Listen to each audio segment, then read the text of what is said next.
Commander Vexithel had planned this invasion for 11 years. Not the whole invasion.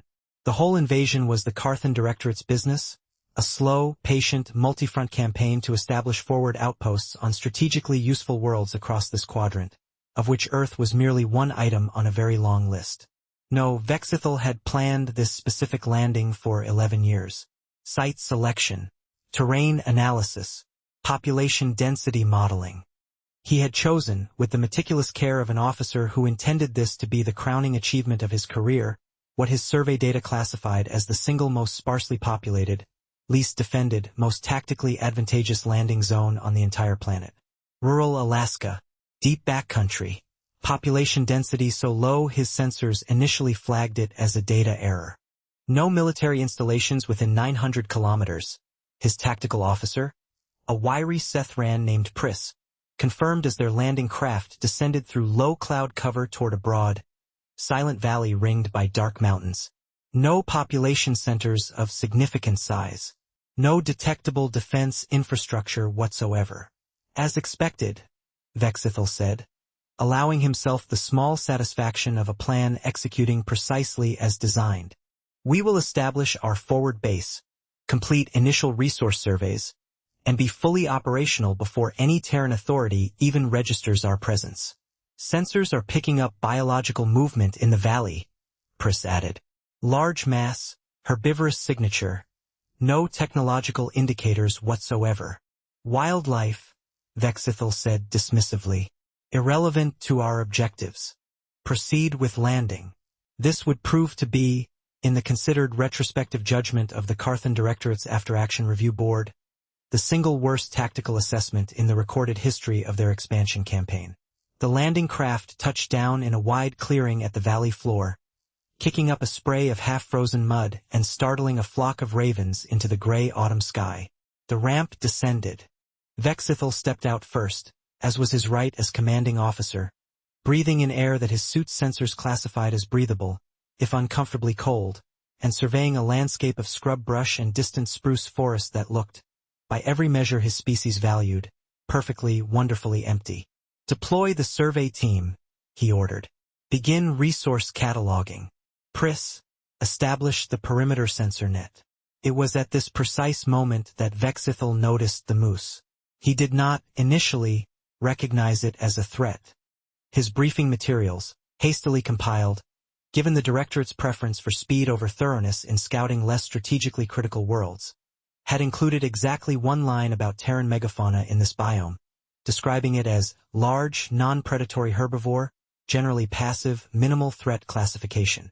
The animal standing at the treeline, watching the landing party with an expression Vexithel would later describe, in his own after-action report, as a level of contempt I did not know a non-sapient species was capable of projecting, stood roughly 2.5 meters at the shoulder and possessed an antler rack that his tactical officer's sensor sweep clocked at just under 2 meters across.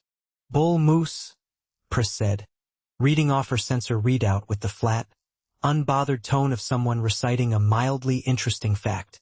Rutting season for this species, according to available data, elevated aggression typical during this period. It is a herbivore, Vexithel said.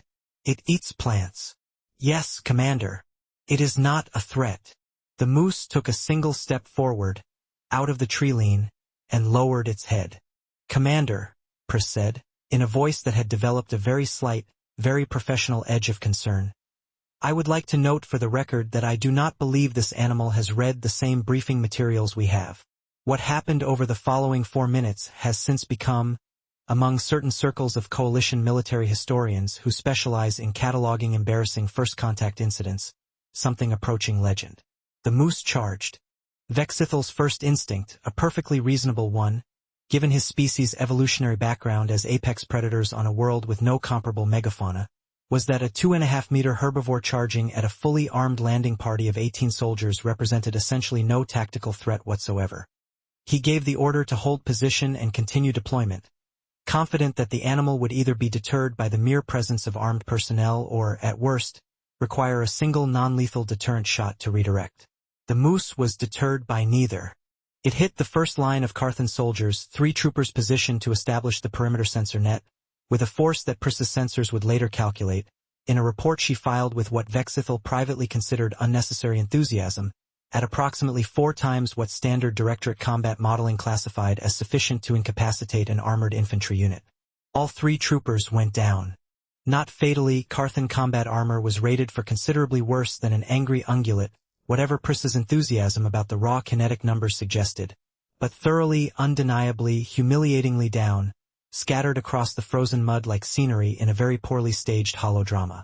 The moose did not stop. It turned, with an agility Vexithel would not have credited to something that size, and went straight for the survey team's equipment cache. Non-lethal deterrence, Vexithel barked, finally abandoning his earlier confidence. Do not kill the animal. We cannot risk local ecological disruption flagging our presence to. Commander, Pris interrupted. It is currently dismantling our portable sensor array with its antlers. Then use the deterrent rounds. They used the deterrent rounds. 6 of them, calibrated for creatures considerably larger than a Terran moose, based on threat classifications originally developed for the notoriously aggressive megafauna of a Directorate-controlled world 3 sectors away. The moose shook off the first 3 shots the way a Carthan soldier might shake off an insect. The 4th appeared to genuinely annoy it.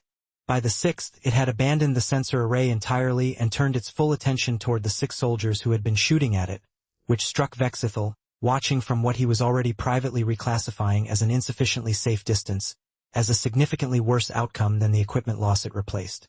Fall back to the landing craft, Vexithel ordered, with as much composure as he could muster while watching one of his most experienced troopers sprint across open ground pursued by an animal his own briefing materials had classified, in writing, as minimal threat. The retreat was not orderly. It was not, by any reasonable military definition, a retreat at all. It was 18 heavily armed soldiers from a species with 11,000 years of documented military history being routed, comprehensively and without any meaningful resistance, by a single enraged herbivore in a state of hormonally elevated aggression that Pris's increasingly detailed sensor logs suggested was, if anything, still building rather than subsiding. It was at this point, with the landing party in full disorganized retreat and the moose showing no signs of relenting, that Vexithel's sensor officer made an observation that would haunt the Directorate's Tactical Planning Division for years afterward. "Commander," she said, voice tight with something between alarm and disbelief. "There are more of them." There were, indeed, more of them. Not a coordinated herd, nothing so organized as to suggest any kind of collective intelligence. Terran moose, as subsequent Directorate research would extensively confirm, possessed no meaningful social coordination whatsoever, and what followed was not a strategy in any sense Vexithel's tactical training recognized. It was simply that rural Alaska, in autumn during rutting season, contained rather more territorially aggressive male moose per square kilometer than his 11 years of careful planning had accounted for, and the sound of his landing craft's engines, combined with the chaos of the initial engagement, had apparently carried far enough to attract the attention of at least 3 additional bulls, who interpreted the entire scene as some kind of territorial challenge requiring immediate response. "That is not possible," Vexithel said, watching his sensor display populate with 4 additional large biological signatures converging on the landing site from separate directions. The population density modeling clearly indicated. "The population density modeling," Pris said, with the particular flatness of someone who has given up trying to sound diplomatic, "did not account for seasonal behavioral variance in territorial megafauna, Commander. Seasonal behavioral variance was not flagged as a mission-critical variable in the briefing materials. I am simply reporting what my sensors are showing me, Commander."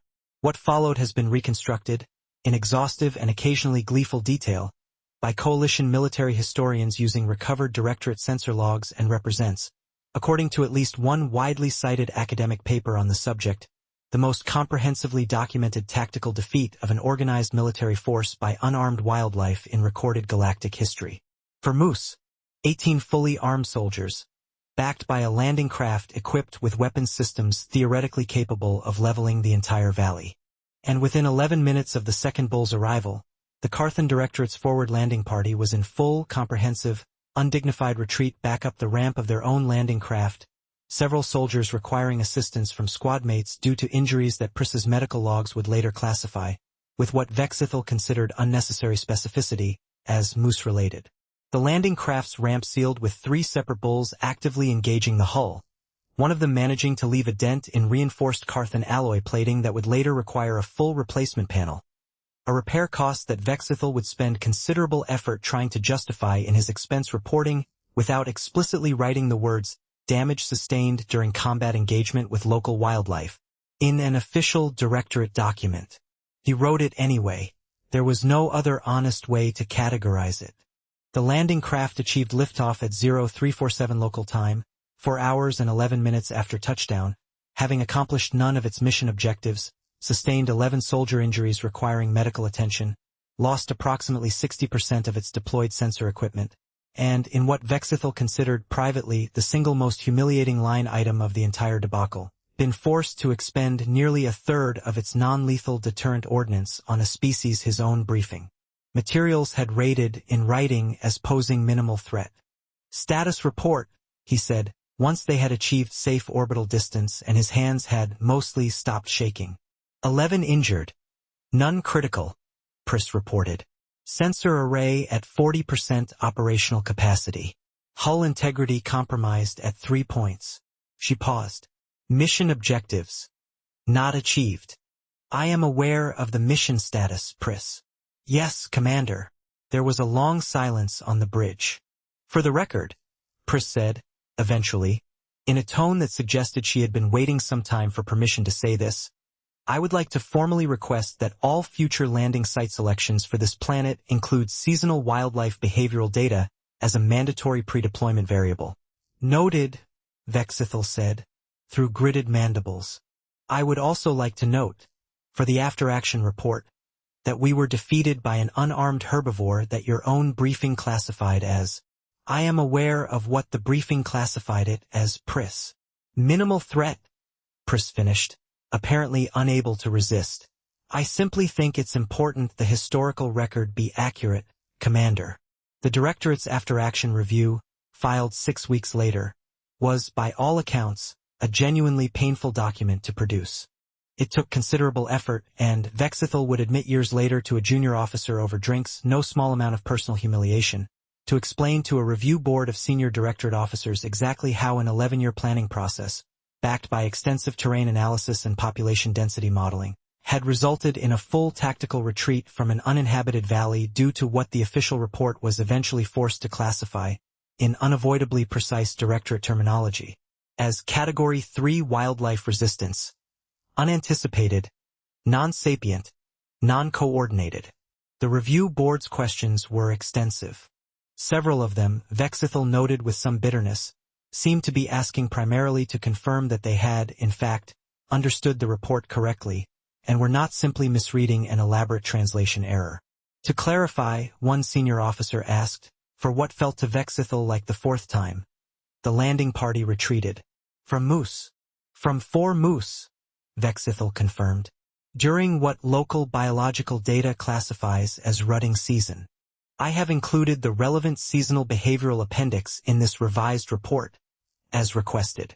And the moose experienced no fatalities. Correct. Directorate policy prohibited lethal engagement with local megafauna on ecological disruption grounds. So the moose won. Vexithel considered several possible responses to this question, weighed the professional consequences of each, and settled on the most honest one available to him. Yes, he said. The moose won. The report, once filed, was supposed to remain classified, a routine tactical failure, embarrassing but strategically minor, the kind of incident the Directorate quietly buried in archive databases and never discussed again. It did not remain classified. Somewhere between the official filing and the archive, a copy found its way into wider circulation, first among junior Directorate officers who found the whole affair endlessly, cruelly entertaining, and then, eventually, across enough informal channels that it reached coalition intelligence services, who, having spent considerable resources over the years trying to understand Terran defensive capability for eventual first contact planning, found the report rather more useful and rather more revealing than the Directorate had ever intended. Because the truth, buried under Vexithel's carefully worded professional humiliation, was this: the Directorate had attempted to establish a forward base on Earth in one of the most remote, least populated, least defended regions of the entire planet, specifically selected to avoid any possibility of human resistance. And they had been driven off entirely, without ever encountering a single human being, by the local wildlife. Coalition analysts, reviewing the leaked report years later as part of a broader intelligence assessment ahead of formal Terran contact, found this detail more unsettling than almost anything else in their existing Earth dataset. If the empty parts of this world can do that, one analyst noted, in a memo that would itself go on to a modest, grim sort of internal circulation, does anyone actually want to find out what happens if you land somewhere populated? Nobody, as far as the historical record shows, ever volunteered to find out. Vexithel retired from active directorate service 8 years after the Alaska incident, having spent the intervening years quietly rebuilding a career that never fully escaped the shadow of what internal directorate slang eventually, cruelly, immortalized as the Moose incident. He gave, in his retirement years, exactly one interview about it, to a junior historian compiling an internal record of early Terran contact attempts. The historian asked him, near the end of a long and largely technical conversation about terrain analysis and sensor calibration, whether he had any final thoughts on the incident that had defined so much of his career. Vexithel considered the question for a long moment. "We had 11 years of planning," he said finally. "Population density models. Terrain survey. Threat assessments covering every conceivable variable we believed relevant to a successful landing. And none of it accounted for the fact that this planet's wildlife doesn't know it's supposed to lose," he said. "We never even reached the humans. We were beaten by an animal that eats plants for a living, during a season when it happens to be in a bad mood." He paused. "I have spent 8 years wondering what would have happened if we'd landed somewhere the humans actually lived," he said. "I no longer wonder. I have simply chosen, for the sake of my own peace of mind, not to think about it at all." The historian, according to her own later notes on the interview, did not press the point further. "Some questions," she wrote, "are better left for someone else's career to answer." End